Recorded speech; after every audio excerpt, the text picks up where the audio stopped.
climbed a bunch of stairs to get up here, and behind me you see the beautiful little town of Vernazza, one of the highlights of Le Cinque Terre.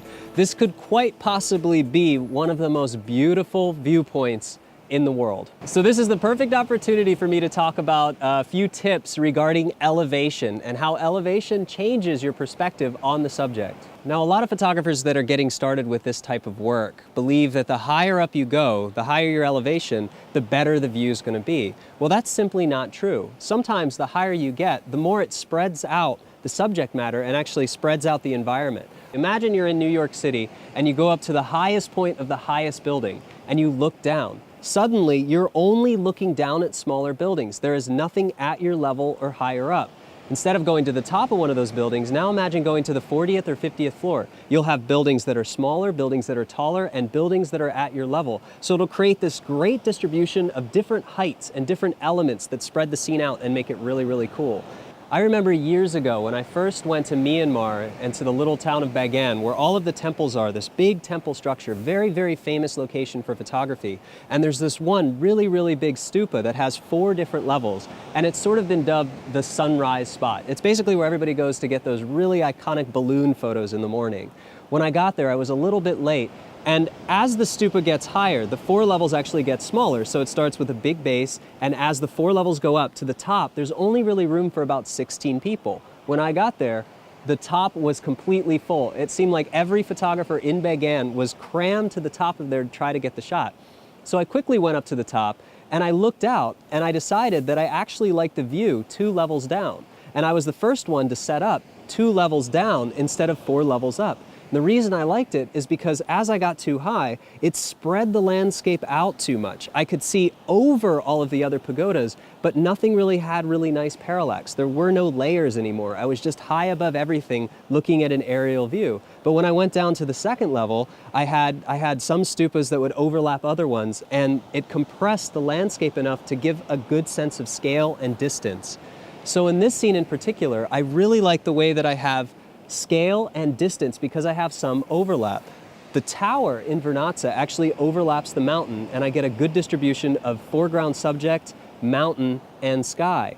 So before the light's perfect here, I'm going to take a quick snapshot that we can look at this perspective, and then we're going to walk up to the upper perspective and compare the difference. With this perspective, I really feel like we get the best of everything. We get a good distribution of the town, the mountain, and the sky. We have some really nice overlap, and I'm able to shoot at a wide angle, and I feel that it's the best composition for this location. So let's head up top real quick and check out the other vantage point.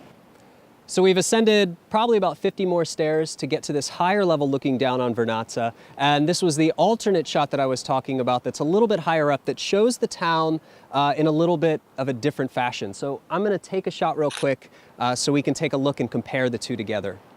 So as you can see, it's very different than the lower shot in that it spread the landscape out. So in a lower situation, we actually start to compress the town with the mountains in the background. So we're able to get a wider shot, but still have more of the foreground and more of the sky. Up here, we've spread the scene out. And since we've spread the scene out, we're also looking over some of these buildings and restaurants. We also have the telephone wires. We essentially have some stuff that I don't really like in the shot. So I think this is a really good example when being at a higher vantage point is actually a negative thing. I should also say that this comes down to a lot of personal preference. Just from my shooting experience, I like to find the perfect balance of elevation with my scenes. So in this case, I feel that this is a little bit too high. But if I was here for a few days, I might shoot this as an alternate. So the lighting's starting to look great now. Let's head back downstairs together to get the shot. So yesterday in Manarola, we really focused specifically on the blue hour. Today's going to be a little bit different, and it's going to become quite a bit more complicated. Now, this side of Vernazza doesn't light up too much at night. So what we're going to do is combine 2 different moments of time together to create a scene that's really, really nice. A lot of the time when the sun goes down, especially when it's really close to a city, it tends to darken the foreground elements too much. So you end up with this really beautiful sky and a not so interesting foreground that looks really flat. If you wait a little bit longer for the blue hour, we tend to lose all that color in the sky, but we gain that artificial light and the beautiful light in the towns. So for this scene to work, we can't blend a straight afternoon shot with a nighttime shot. That wouldn't work. People would see it and not believe it. What we're trying to do is blend an almost night shot, the sun is already set, with a almost completely dark shot. It's basically taking a shorter span of time together to try to blend it seamlessly so that when somebody looks at it, they don't register it as fantasy, they register it as believable. So I developed this technique a few years ago so that I could use the best of both worlds. I could use the best artificial light and the best color of the sky together. We're in the winter time right now, so sunset happens really, really fast. It's a really short blue hour, so I may be shooting for about 45 minutes in total. During the summertime when we have really long days, I could be shooting for up to 2 hours a time. Now, during the entire shooting process for this technique to work, it's important that the camera never moves. The focus doesn't change and the millimeter doesn't change. Basically, everything is locked down and stays the same the entire time. I'm also using a remote shutter so I don't disturb the camera in between exposures. So now that I've talked a little bit about the technique that we're going to use in the advanced blending processes that we're going to be using in Photoshop, now let's take a look at the shot itself. So as you can see, I've picked sort of a medium to wide zoom. I think this is right around 18 to 20 millimeter. I could go a little wider. I could zoom in a little bit more on the details. That's really going to be a personal preference. So for a shot like this, you just have to decide how much water you want in frame, how much of the city and everything, and that's really just a style choice. Now, compositionally, I've also positioned the horizon as the top third of the frame. Since I'm shooting wide and angled down, you're going to notice that I have some distortion on the buildings themselves. So nothing's actually vertical and the lines aren't perfect. That's okay. We're going to look at ways that we can correct that in post-processing. So the composition is set. Everything looks the way that I want it. I'm focused on the town itself. So it's basically focused to infinite at f8, ISO 64, and I'm shooting 5 exposure brackets to cover the really bright sky and the dark foreground. I'm just capturing 5 exposure brackets so I can assure that I have everything that I need to build my final scene. Now, it doesn't mean that I always use them, but I like to have them just in case I do. So if we run through this sequence real quick, you can see that the -2 exposure perfectly exposes the sky, where the +1 perfectly exposes the foreground. So we're still not in the right moment in time. I think it's going to be about 15 more minutes for the sun to go down a little bit further and the sky to start lighting up with colors. This is a little bit different than last night. This is the first time we talk about blending different moments in time together. Now, since I'm really working on capturing the perfect sunset and the perfect blue hour where I get the lights in the city on, it's important that I capture the best moment of color and time. So through this entire sunset, I've been shooting different frames so we can take a look at the progression and figure out which one is going to work the best. So as you can see, starting out here before the sun gets too low, it still looks like it's a daytime shot. We have some light on the buildings themselves. I want to wait a little bit longer. So let's proceed a few more frames. So now you can see it's starting to look good. We don't have any light on the buildings. The sky is starting to light up a little bit. But let's go a little bit further and see if it gets any better. So here's where it starts to look really good. I think this is probably the perfect frame for our sky. But let's go a little bit further just in case it gets a little bit better. So now that we've gone a little bit further, you see that it hasn't actually gotten better. That light and the color in the clouds has started to recede a little bit. So in this case, I was right. I really like the moment before this. So now that I've captured the perfect sky, it's time to wait for the blue hour. Now this is going to be very similar to last night in Manarola, where we're waiting for that perfect balance of natural and artificial light. So just like last night, I'm going to keep taking photos every few minutes until that perfect moment happens. So as you can see, it's almost full dark outside. We've had to turn on our video light so that we can continue filming this tutorial. So this is what I consider to be the peak of blue hour. There's a beautiful blend of ambient light from the sky and artificial light from the city below. As the light starts to change dramatically, I always make sure that I review every frame that I capture to make sure everything's still perfect. If anything seems out of place or my exposures are getting too long or the white balance is off, I make sure to do those adjustments and to correct everything between the different exposures. So as the light's starting to fade, I no longer need 5 exposure brackets. In fact, now my +1 exposure becomes a 30-second exposure at f8 and ISO 64.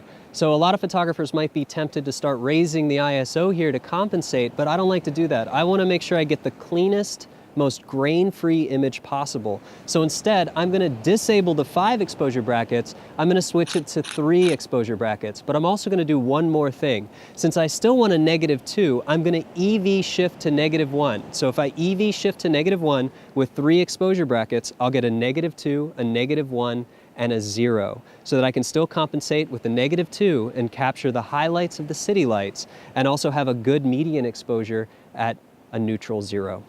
Now let's take a look at my favorite exposure of the blue hour, where I feel we have the perfect balance of city lights and still enough ambient light in the sky to highlight some of the shadows. The first thing you might notice is there's really not that much light. There are not many windows, there's not many street lights, and it doesn't seem like it would really make a great blue hour shot. And the reason is because this is the back of the city. The other side is actually the front of the city where the port and the harbor comes in. So most people actually don't live on this side. So the few windows that you see that are on are people that kind of live in the back of the city, so they don't have the main view that everybody has in city center. Now it's interesting too, because light's going to vary from city to city. If we're in a thriving metropolis in the middle of New York, Singapore, or Hong Kong, we're going to see so many city lights. In these small little villages and small towns in Europe, sometimes we only see a few lights, or maybe the church towers light up or a few of the street lights come on. Now this is going to change dramatically from scene to scene and town to town. It also makes sense that during the weekends, when more people are home, there are more lights on in the windows. Sometimes in the middle of the week, during the off-season, there can be many less lights. So the activity in the city and the busyness of the city can kind of determine how many lights we're going to see. Now, since this is a city that doesn't have a lot of light, we have to use an early blue hour shot so that we still have enough ambient light in the sky. If we wait for all the lights to turn on, the scene around it's going to be way too dark to expose properly. Later, when we're in busier cities, we can shoot closer to a full dark and still retain a lot of the detail. But for these little Italian villages, sometimes it's best to find that perfect balance. It's not quite full dark, and it's not quite blue hour, it's somewhere in between. It's when there's still some soft light and you start to notice those lights in the towns. So now that I've captured both the sunset and the blue hour, let's take it into Photoshop and blend those moments in time together.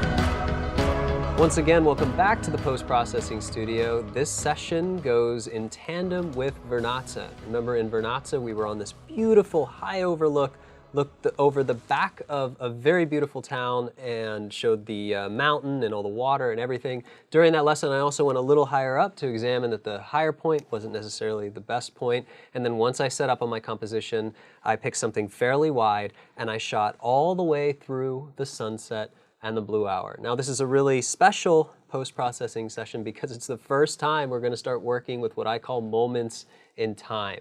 And blending moments in time is something that I've become very famous for over the years. And when I leave my camera in one place, it's given me the ability to blend both a sunset and a blue hour together. Now, sometimes I don't blend just a sunset and a blue hour. I may just blend different periods of sunset, different periods of blue hour, but it's an artistic choice because it encapsulates basically all of the beautiful colors we had in sunset with all of the beautiful light that we had during the blue hour. So we've examined some of those files. Now it's time to take a look at them inside of Capture One. So let's get started. So here we are inside of Capture One, and this time I've already set the distortion and the light pull off so that we don't have to do it again. And we're going to go ahead and take a look at these files here.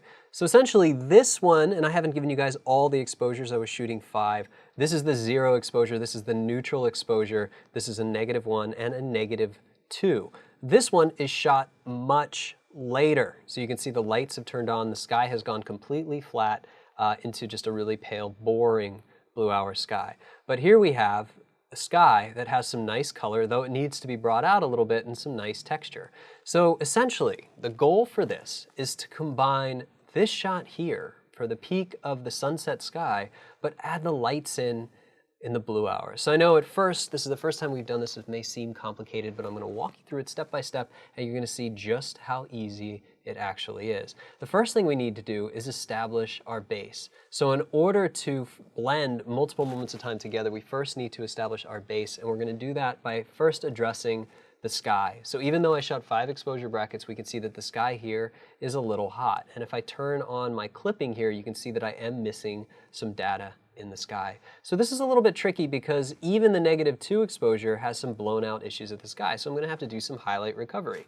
First thing that I want to do though is go ahead and set up my shadows. So I want basically, this is the overall luminosity of my scene. I'm going to elect to not pick the neutral median exposure because it's too bright. Remember, I'm going to be blending this together. I don't want it to be too bright when I overlay the lights. I want it to be nice and medium. So let's go ahead and work with this one first. First thing that I want to do though, before we get into these adjustments, is I want to warm it up. White balance looks a little bit off to me. If I go to the colors here, I can change my Kelvin temperature. Right now it's at 7112. If I start rolling this up, it's going to warm that whole scene up. So we're going to warm it up to about 8720. That looks pretty good. And I'm just going to hold on to this right now and copy it to this one here so it ends up being consistent. So you can see just when I do this, it's also going to warm up that sky, it's going to warm up the tones here, and it's going to do a little bit of justice to the shadows by mitigating some of the blue. So that's the first thing that I'm going to do. So we have our new adjustment with the Kelvin temperature. We'll go in, make our base adjustments. As usual, the first thing I want to do is address the shadows. First thing I'm going to do is pull down the exposure just a hair, and I'm going to pull the shadows up just a little bit. So a tiny little bit here. And I'm also going to pull down the highlights. I'm going to see how far I can get this before it looks to where it's not blown out at all. And you can see that that's pretty good. I'm going to push this one a little bit, and let's go ahead for a reference. Let's go back to here. Let's see how far we can push those highlights down in the sky compared to that other file. In similar fashion, we're going to bring these shadows back up. Well, let's take a look at these two again. So we have the base that I want, and then we have the one that's corrected with the shadows. So here's where you have a choice. You can either use one exposure, or we can do a combination of both. And in order to decide whether or not you want to do that, you have to decide how far you push things. So in this bottom -2 exposure, I've pulled the shadows up quite a bit, and I've compressed all the highlights down to the extent of this slider almost at 100% to get the sky back. Where here, you can see that I'm maintaining some pretty good color, contrast, and pay attention to the water here. Look at the water here as opposed to here. I'm getting some better highlights. So what I'm actually going to do is use a combination of this. I'm going to use this image, so we're going to use this as a base. I'm going to fine tune it exactly how I want it to be, exactly how I want everything to be. We're going to bring this into Photoshop, then we're going to bring this layer in, and we're just going to use the sky. So just to get the best of both worlds, the nice water and the brightness from this layer and the sky from this layer. So the first thing I'm going to do before I did a right click on this and I said export as variants, I also have a button that does that for me here. And when I press that button, I can just say export. So load this into Photoshop. I also have our base layer, our original raw. So what I'm going to do is copy this new one. So select all, copy, and close, and then paste this into here so that I have my adjusted raw shadows. Go back into Capture One now, and it's giving me that annoying notification. Select this, make any final adjustments. We'll just go ahead and bring this up. We've already brought it so close to 100%, we might as well leave it at 100%. Right-click it, export, variants. Export one variant. Select all, copy, close, and paste. So now I have my adjusted raw highlights.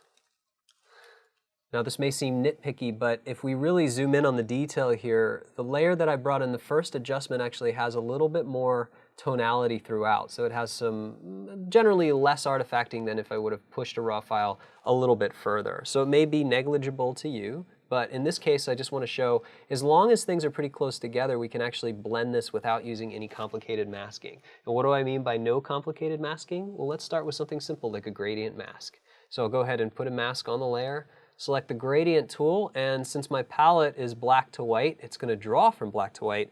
If I hit X on the keyboard, that'll swap the palette, and I can do swap from white to black. And that's a little bit easier for me because what I'm going to do is select about from here, holding Shift to here, and what we're going to do is just blend one exposure into the other. And what I'm going to do is soften that up until I think it looks pretty good, and take a look at it, toggle it on and off, and you can see that that actually looks pretty good.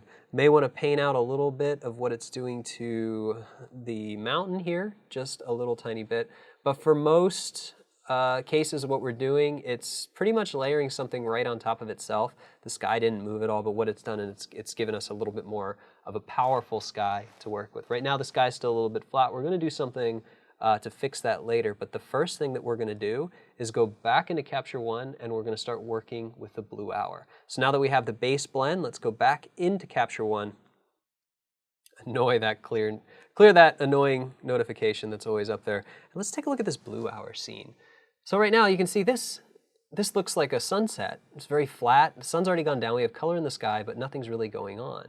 Well, here's the interesting thing. If we go to the blue hour shot, you might be looking at it and you're thinking, how on earth are we going to combine these things together? How do you go from this to this and make it look natural? Well, that's a good question. I'm going to show you a really easy way to do it. But the first thing we're going to do is do a little bit of color correction on this because I want to pull the shadows up. I don't want them to be as intense as they are. So what I'm going to do is just go ahead and pull up the shadows just a little bit. And inside of these highlights look pretty good, but I actually am not too happy with the overall saturation of those highlights. I just want to pull them down now preemptively. I don't want to have to worry about these yellows being blown out. So I've just done a simple adjustment here. Everything else is exactly the same. Camera stayed stationary the whole time. We'll go ahead and export this as a variant as well.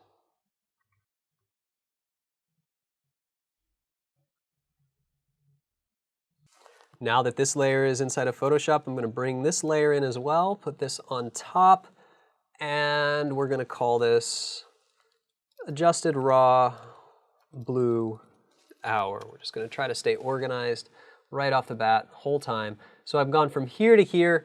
Now here's the first step. The first step of this blending process is not going to be masking, it's actually going to be toggling a blending mode. So we're going to be talking about this later on in the tutorial, especially when we get into astrophotography. But basically the way that you stack light together. Later on we're going to do this with light trails. We're going to be using a blending mode called lighten. So essentially what I want to happen here is all this light to basically filter through and apply on top of the image underneath, but I want all of the dark areas to not apply. And I can do that just by changing the blending mode to lighten. So here you go. We have on here and off. Really quickly, I've been able to get all of those lights while still maintaining the scene. Of course, there's some problems here, but we can go ahead and correct that. We're going to do that by, you guessed it, masking this in selectively. So obviously, we want to keep all of the water, we want to keep all the stuff that we've done to the scene, but we want to use the highlights. So let's go ahead and put a mask on there. Option click gives you a black mask. I'm going to zoom in here and I'm going to select a brush, and I'm actually just going to leave the brush at 100% opacity. Or in this case, 100% opacity and 100% flow, and I'm just going to start painting in the light. Painting in the light. Using the paintbrush, very simple, very straightforward. It's my favorite way to work. Not rough on the wrists at all, will not give you carpal tunnel. Basically just feels really good. First thing you learned how to do was write and draw way before you learned how to use a mouse. Or at least back in my day, that's the way it worked. I'm not sure now. So basically what I'm going to do is just paint all this light in. So here's where it gets a little interesting. If we shift-click the mask, that'll toggle it on and off so we can see which areas we're forgetting to paint or which areas we need to add in. We can also look at the quick mask. We can see which areas we're adding in. Here, for example, I'm going to go with a lighter hand and a lighter flow, and I'm just going to start painting in parts of this tower close to the water just to get most of it in. And I'm also going to paint in part of the mountain because you can see that with the highlights here, you can see that that mountain gets lightly illuminated. It's very, very faint, but it's still kind of there. So what I'm going to do is just go ahead and finish up painting this. Finish up painting the light. That looks pretty good. This all looks really good, actually. And you can see that now we have the light in the scene. Here's where it gets a little bit interesting because if I start to paint over, you can see I'm going to get the blue of the water, and that's not what I want. So I'm going to Control Z that. I'm going to be very careful around these edges. So instead of painting, I'm actually just going to use the lasso tool, and that's L on the keyboard, so L for lasso, and that allows me to draw and make a selection. With the lasso tool enabled, if I start drawing and I hold the Option key, it's going to turn it into the polygonal lasso. So I can basically get around these really sharp lines here very quickly, just like this. And by making a selection here, what I can do is quickly, after drawing it, I can basically just close this down And with my mask selected, I can flood the mask with either the foreground color or the background color. Flood it with foreground color would be Option for foreground, delete. Background, which would be black, would be Command. So I'm going to go ahead and flood this and pull that lighting right back in. You can see that I still have to do a little bit more. I'll go ahead and grab the edges around here. Same thing. I'll just go ahead and paint this in. Very, very easy to do. Not that hard. Nothing too complicated about it. Just some quick masking. And now I can paint in the rest of this dock here. And I'm using my hotkeys just to be able to get some of this in. I don't want all of it. Just some of the lighting. Some of the lighting here.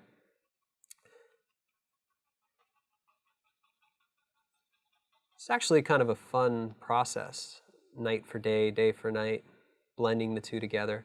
You really get some nice custom effects. And this again is creating a moment that combines different moments, but also gives you the ability to have something that nobody else has seen before. Or maybe they've seen it, they've just never seen it in one image. So it's a way that I really like to make my work shine. So again, I'm going to bring in some of these lights here. I'm going to be very careful. Now this is sort of a crucial area here. The reason I say it's a crucial area, if I start to paint over this, you can see I'm going to paint that different blue color of the water. So this is a good example of when I'm going to zoom way in, use the lasso tool, and I'm just going to go ahead and draw this in. I'm also going to draw inside the edge, inside by about 1 pixel. I'll show you why in just a second, but for the most part, what I'm going to do is just go ahead and draw this. I can just go ahead and freehand. The nice thing about the polygonal lasso tool when you hold Option is if I click, I'll get another polygonal tool, but if I click and drag, I can actually draw whatever I want, which is pretty cool. So using the stylus, I'm able to freehand what would normally be a complex selection. So I'm just going to add some more to this by holding Shift, and we're just going to go ahead and flood this with white to get the tower. There's a little bit of an edge there, so what I'll do is I'll select the mask and I will feather it just a little bit. Feather it a little bit, and then it'll just come in on the edges, and that'll be really nice. We have to be a little bit careful about this stuff. We have some lens flares, so any kind of lens flares, we just need to be really light when we paint those in. Very light, just to get those lens flares back in. If you're always unsure of what's going to happen around these areas to see if you've forgotten something, good indication is just to toggle the mask on and off to see what we've missed. And in this case, we've just missed a few little things. Very, very easy. Bear in mind, I am doing this with a brush. I love to paint. You can do this entirely with a selection. You could actually just lasso this whole center area just in case you missed something. Bring everything in just in case you missed something. Whichever way makes you feel good. At the end of the day, as long as it's seamless, as long as it looks good, it doesn't really matter. So if we take a look at everything, one last thing to be able to do, bring in a little bit more of this area around here. And I think we're going to be good with the base blend. Let's take a look. There we go, that looks good. Have to be careful with the water here because it will turn a little bit blue, but I do want some of that light, some of the light around the boats. All that beautiful light. This is a way to combine all of that beautiful light together. All right, so far so good. We're going to call this our base blend. Now our base blend has gone from straight out of the camera, if you just hiked up there near sunset, to waiting a little bit longer and being able to capture a few moments in time together. Now what we have to do is make this a seamless composite and add all the color and contrast that it deserves and make it feel a little bit more like it did when we were looking at it in the scene. Before we move on, I just noticed that I missed something really important. I got all the lights in the foreground, but I missed a few lights in the background. So I definitely don't want to move on without having as much light as possible. And you can see that those are here in the back here. So I want to be very careful to go ahead and add in those lights from the towns back here wherever I can. It's just this is all about adding in light, the interest for light. So balancing the best points of natural and artificial light together. So I can't believe I almost missed that. That's not good. So we make sure we can add all those back in. All those people there in that town of Monte Rosso would be mad if they were not included in this blend, I'm pretty sure. And they're a very beautiful town in their own right. So one last check. You can see there's another thing to point out here is we also have a little bit of light in that foreground. So here's where you have to decide, do we want attention on these trees? do we want attention on any of the lighting here? And honestly, I'm going to elect to say no. I don't want any extra attention on those areas. I just want to make sure that there's light where there needs to be light, and here I don't feel is a big leading area for the scene. I don't think my eye should bounce to that area.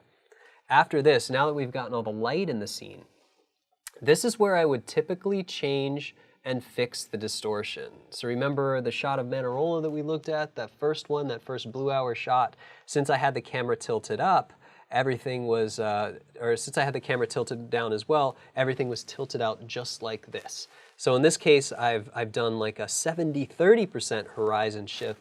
So this is going to require that same technique. So just the same way that I did the transform tool to sort of fix everything and make sure that everything is normalized, I'd have to do that here. But here's the thing. Depending on your altitude, when you're higher up and looking down, things are obviously distorted. When you're lower down looking up, things are obviously distorted the other way. So this type of distortion is perfectly acceptable because the horizon isn't centered. If the horizon was centered, we'd lose most of the composition. So in this case, I'm going to leave it. It's going to be up to you whether or not you want to get rid of it. For the sake of demonstration, I'm going to leave it out so we can move on, but I recommend giving it a try. So it's going to be up to you if you want your lines here, or if you want it to be a little bit more realistic, that you're looking down, obviously the perspective's going to be a little bit shifted. But you can always double check the horizon line just by pulling a guide down and making sure that that horizon line is flat and level and perfect every time. So last thing we need to do before we start doing anything is we have to color correct some of this result. So previously when I did the blend, you guys remember that I basically just put everything into a folder. But now, since I have things that are varying contrast, I still need to work a little bit to get them to blend together. Namely, I have to be able to blend these layers here together so that this blue hour, so this light, is a little bit more pronounced on the scene. So what I'm going to do is actually create a curves layer. I'm just going to select curves here on the adjustment layer. And between my lighten layer of the blue hour and this other layer here, I'm actually going to pull these values down a little bit. So we're going to darken up everything around that area, make it look a little bit more dramatic. I'm also going to pull the highlights up a little bit just to add a little bit more contrast before I start doing anything else. Now I flattened everything out on purpose inside of Capture One so that I could apply these custom effects inside of Photoshop. And remember, with this being on its own layer, if I really wanted to, I could turn this effect down a little bit, but I don't want to. I want it to be intense. I just want to make sure that everything that I do here reflects that intensity, or make sure that it has a point that it can reflect on and feel like it's actually imprinting and impacting the scene. In a similar fashion, I can do some other things, like just an overall brightness and contrast here. So I'm just going to add some contrast underneath, just to help pop everything out. And then one more thing that I might do is add one more brightness and contrast just for the sky. So we're going to add some contrast to the sky and take the brightness down just a little bit in the sky. I'm going to use a gradient to sort of lock this down so it just happens on the top of the frame. So now we have these color corrections on top of what we've actually done. This is a little bit different than we usually do, but this is just to unify everything before we start color correcting it. So that's basically the initial composite that we have, the initial blend. Since I did that, we still have to get rid of some of these color spots and some of these color effects here. So what I can do is I actually have to decide where they occur. And in this case, I know that the only layer, this only exists inside of the light. So what I'm basically going to do is turn this layer on. I'm going to create a new layer, and this is going to be the layer I use to get rid of some of these obnoxious spots. Now this one will not work with the heal tool because I have a horizon line. You can see that I have that little problem right there. It usually does an okay job, but in this case I'm going to have to use the clone stamp. I'm going to change the brush size, low opacity, low flow, and I'm basically just going to option click, and I'm going to clone in the area adjacent just to get rid of that spot, just to get rid of it just a little bit. I'm going to see if there's some other spots I'm going to get rid of because I'm really going to try to push the details of the sky. I want to make sure that I don't have some annoying spots that are going to come back to haunt me later. I'm sure there are going to be a few, but for now that looks pretty good. So at this point, take a look. That was actually the only spot. That wasn't so bad at all. Nobody's walking around on the beach. Nobody's walking around in the town. Nobody's standing here taking a photo. Nobody else to get rid of. One last thing I should point out, though, by getting these lights in, I ended up with a little bit of blue up here that I really don't want, so I want to make sure that I get rid of that. Part of it is painting it in, and the other part is recognizing when you're adding too much. So it's one thing to be able to add it. It's another thing to be able to recognize when you've done something that's a little bit destructive. But chances are a little bit of this is not going to be too noticeable, but too much of it, and it'll probably be noticeable. So we're just going to go ahead and make some small changes here so we can pop the lights back out. Keep it really simple, get rid of some of that blue, and we're going to call this our base blend. So let's go ahead and full screen it here and select everything inside of a folder, and we're going to call this blend, just to keep everything organized. Now I want to make this its own layer, so instead of duplicating it like I did last time, I'm going to use a hotkey combination, Shift, Option, Command, E. So it's going to test your fingers' dexterity. It's going to make a copy of everything in your composition and put it on the top or wherever you have your cursor set in your layer stack. With this layer selected, let's just do some overall quick toggle, some stuff. Let's give this a little bit of kick really quickly, just using some Pro Contrast and Color Effects Pro, just to pop the colors, make our job easier, and make the selective adjustments much less tedious when we're finished.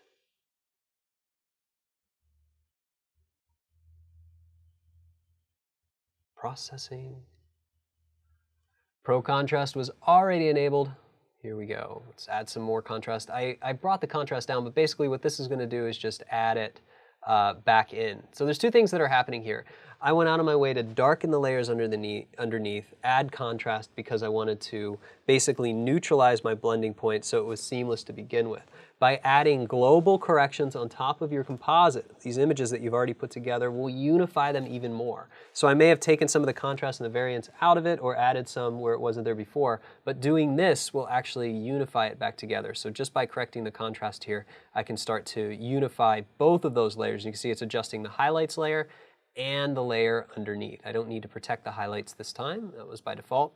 By changing correct color cast, you can see that it is not doing much at all. It's actually, that pretty much means that we nailed the white balance inside of Capture One because it has nothing else to do or nothing else to say that we're wrong in this sense. So we'll add a little bit more contrast, a little bit more correct contrast, and we'll move on to the next one. I like using polarization in this case because watch what happens when I crank this strength up. Watch what happens to that sky. See the details of that sky just come back to life? That's great. I don't like what it's doing to the foreground. I don't like this yellow, but that sky to me looks pretty good. So this is going to help me add just a little bit of kick, a little bit of drama to the sky. I'm just going to add some positive points here. Again, with the control points, you can always take a look at what you're doing just to make sure that we're not really, we didn't like it in those yellows, so we want to make sure it's out of those yellows. It didn't look bad anywhere else in the frame, but we don't really need it anywhere else. We can just go ahead and lock that out, and we can go ahead and add it where we really liked it. This looks a little bit messy, but it's actually really easy to use. And it's a way of creating masks without having to do any complex masking. You can toggle this on and off real quick, and we can see that we have a polarization effect right in the sky. Very easy to add that punch. I'm going to take it a step up. I'm going to keep the highlights at 50%, which means that I'm not going to blow them out. I'm going to leave that, and we'll go ahead and add one more filter. I'm going to add one more filter, a brilliance and warmth, and we're going to see what happens if I crank the warmth up. If I crank the warmth up, it warms up the entire scene, which again, I don't want. But here's where I do want the warmth. I want the warmth back in that sky. So we had an okay sky, we didn't have a great one. So this is where we really have to go in and start to add in some of that color that we knew was present before. It's okay for it to spill into the water here. It's not okay for it to spill into the image here. In fact, if we added some warmth to the water, you can see that we can reflect some of that warm color. So that's always a good thing too, to add reflective color. In a similar fashion, we may want to add a little bit here. This is always interesting. I've processed this many times. See how this area is darker? This area is lighter, it starts to fade. That area is dark not because of this cloud, but because of this blue mountain. Everything's always lighter here because this is where the sun is. So this actually is not a mistake in the compositing. It's actually just something that naturally occurs with the lighting. But it can be a little bit frustrating if you're trying to get everything to be perfect. So we'll go ahead and remove some more of this. Again, I'll make it easier to see. I don't really want it in any of these areas. And again, this is just a really quick way for us to get these global changes here without too much effort or too much work. So now we have a warmer sky. Roll it back just a little bit. It's a little intense. I'll apply the result.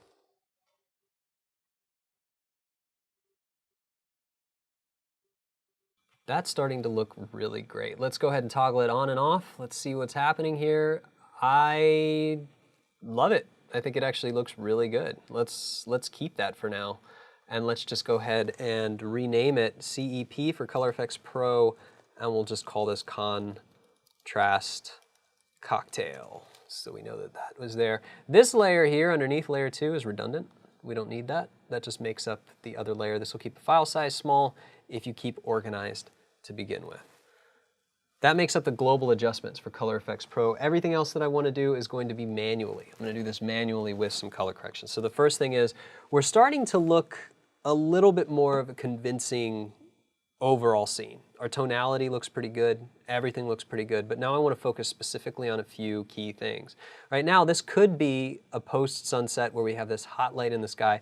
Lucky to have this cloud line, because the cloud line, if there was no cloud line, we'd get more light in the scene. So right now, a little bit of a reflection, but this still is convincing to the eye. We're starting to get closer to what I actually want, and that's really good. The first thing we're going to do is adjust more to the sky. What I want to do is add more contrast and a little bit more darkness to the sky. We're going to start using adjustment layers. First one I'm going to use is a curves. Contrast with curves is really easy. So brightness and contrast essentially does this. It creates an S. So it will darken the shadows, basically, and bring up the highlights. And that's essentially what we're doing here. This is a little bit different, because what I want to do here is I want to protect the highlights, but I want to add some darkness and some contrast to it. So this is basically just going to add some kick or punch or whatever you want to say, just some action to the sky. So we can see they're toggling this on and off. You can see that I'm starting to get even more drama in the sky. Too much drama in the foreground, but it's perfect for the sky. I'm going to black out this mask, and rather than doing anything complicated with a mask, I'm going to save that for a later chapter.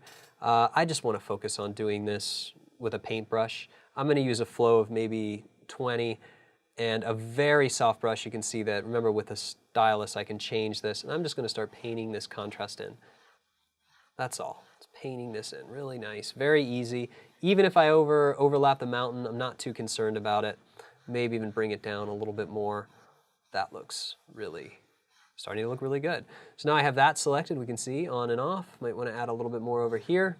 Looks pretty good. Go back into the curves, and now I can make some more adjustments. So here's where I can decide if I want to blow out the sky a little bit, or I want it to be even darker, even more contrasty, just to give it more feeling like it's a later sunset rather than an early sunset. And you can change late and early sunsets just simply by changing and offsetting the contrast in the sky. Next thing that I want to do is work specifically on the shadows. And I can do that a couple different ways. But the first thing that I want to do is to be able to control the shadows a little bit more. I want to be able to darken some of the shadows around basically these areas of highlights just by creating and using a luminosity mask. So let's get back into luminosity masking here. This is going to be really easy. We're not going to do anything complicated, but I want to introduce once again the channels menu here, the channels tab. I worked extensively in the channels in tutorial number 1, but if this is the first time that you've actually opened this, in order to create a luminosity mask, luminosity masks actually exist in every color channel, because essentially a selection is, or a mask and a selection is basically white selected 100% and black not selected at all. So any of these can be loaded as a selection, so I could actually command click and load as a selection, go back to my layers, and if I created a new adjustment layer, guess what? Whatever my selection was applied as a mask. And since that selection was one of the channels, that then becomes the mask. So any of these things can be loaded. So if I were to load the RGB channel, click on RGB, I basically get a selection of all of the luminance inside the image.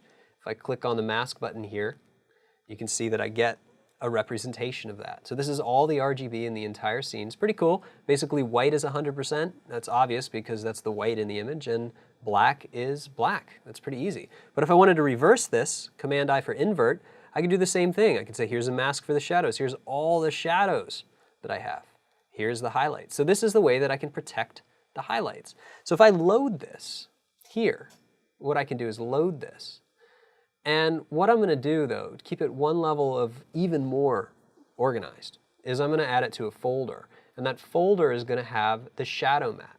Now basically, again, just to reinforce this one more time, that's a luma for the shadow, a luma for the highlights. And I can just invert and I can create two very unique, very different luminance masks. What's nice about this, inside of this folder, now having a selection that controls just the shadows, I can add another curves. If I add another curves, I can actually change the shadows.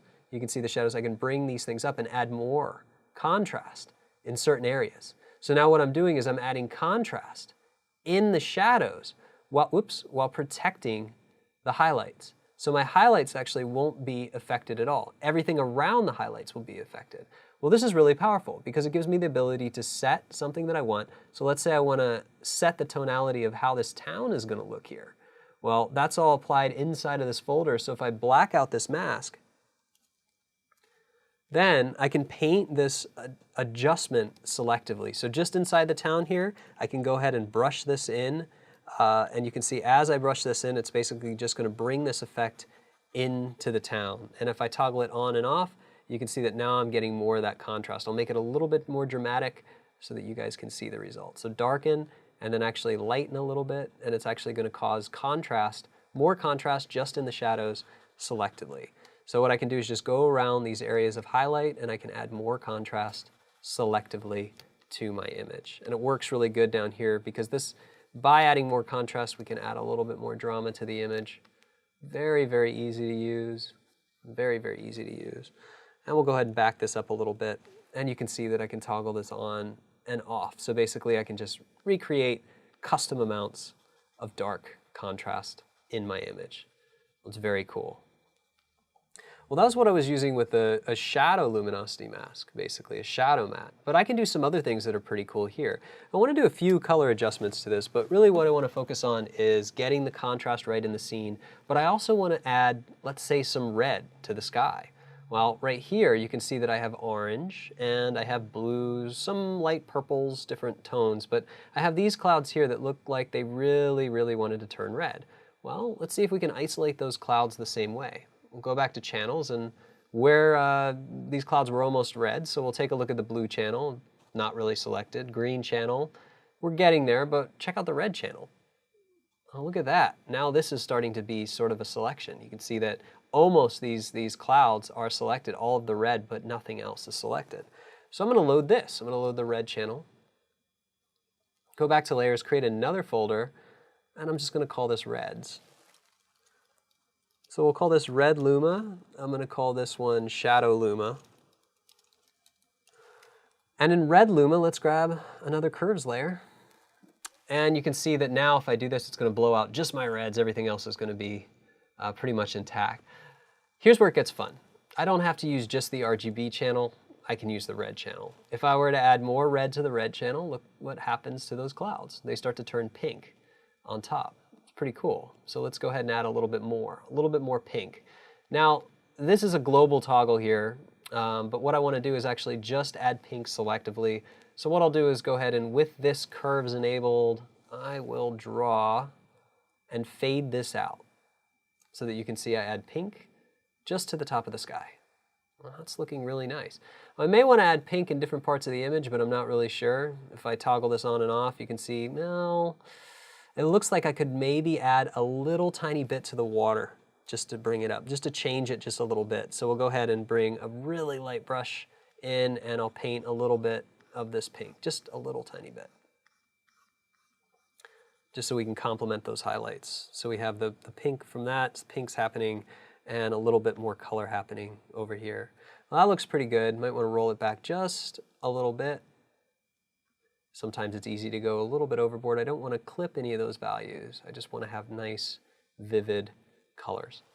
Pinks are looking good. Let's do some more color surgery on this before we get back to the contrast. I think, looking down here, see this whitewash. I'm not a big fan of the blue in the whitewash. I like that to be pretty clean. So what I can do is add another layer here. We'll go ahead and add a layer, hue saturation, and I'm going to mitigate these blues just like I did in Manarola by selecting the blue channel. Looks like there's some cyan mixed in, so I'm going to select the cyan as well. Change the lightness value a little bit, pull that up just until I get something that I like. And I'm going to black out this mask as well so I don't see it.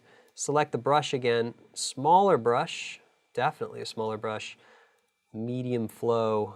We'll start to paint, light flow now, paint this out right into the water line here. Easy, easy painting. And what this does is it actually gives a little bit more color separation here. So we can do a little bit more here. Anywhere else there were blue problems in the image, here we're lucky there aren't too many blue problems because we started with a base that was shot at sunset. But anywhere where you think that something's a little bit too blue, let's say in a roof, you can go ahead and get rid of that. You can clean up any spots that look out of place, that look like they shouldn't belong. This is a good time to do that. So that was just really quick thing, but it makes a big difference. That would be blue minus. I can go ahead and call this, and I'll just call this contrast sky. So let's go ahead and take a look at what we got.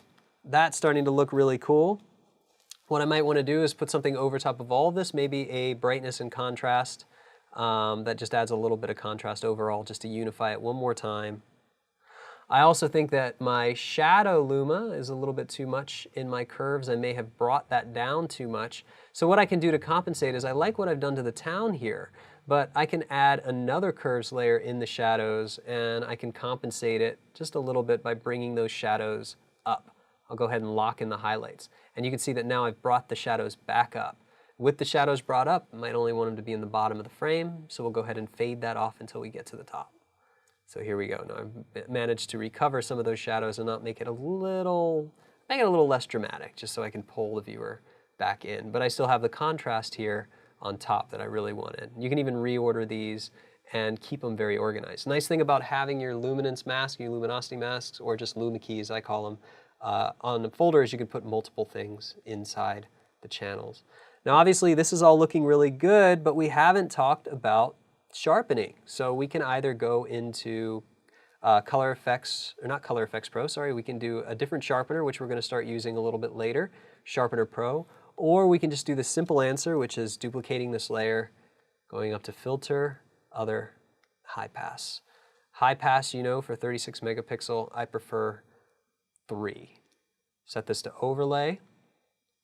And what I'm going to do is black it out, and I'm going to paint it in selectively. Here's the reason. I only want it to be in the town. I don't want it to be in the trees, just in the town here. That's the only place that I really want it. I want the focus to all be on the rich detail in this town. I don't want the focus to fall here on the trees. Reason being is I don't think they're that important. I think this area is the most important area, especially these rocks, everything else, everything around these rocks, the wash, the dock, and everything else. So now I have my sharpening layer here. It's adding a little bit of edge highlights. So we'll say this, we'll call this high pass, 3 pixels. Remember what we did. We'll take a look, and that's actually starting to look really, really good. Overall, I'm really happy, but I want to do one more thing, and that's bring up the luminosity here. What's happening though is usually when it gets darker, if we take a look back at our Capture One catalog here, you can actually see that what we're getting is actually a little bit of light cast on the mountainside here. So it's very subtle, but there should be a little bit of light casting on the mountain. That's very important. So that's what I want to add back in here. That's one of the last things that I want to do here. And I can do that very easily by either doing curves, or I can use a luminosity mask to sort of get the greens, or I can use a dodge and burn. A dodge and burn layer is really easy to use. They're all actually really easy, but let's go over dodge and burn again. So in order to use a dodge and burn layer, hold Option when you create a new layer. With a new layer, you can name it anything you want. When you say change the color mode to overlay, it'll ask you if you want to fill with a neutral gray. Remember, when we do a high pass filter, neutral gray shows all the way through. So if I paint white here, and I'll go ahead and do that by clearing my palette, I'll make sure that that's at white. And I pick a brush that has a very low flow, and I start painting white, you can see that I'll actually start brightening this area up. So I don't want to brighten a lot of it, just a little tiny bit of this area. And I'll just brighten the mountain where it should have its highlight. Just bringing that back.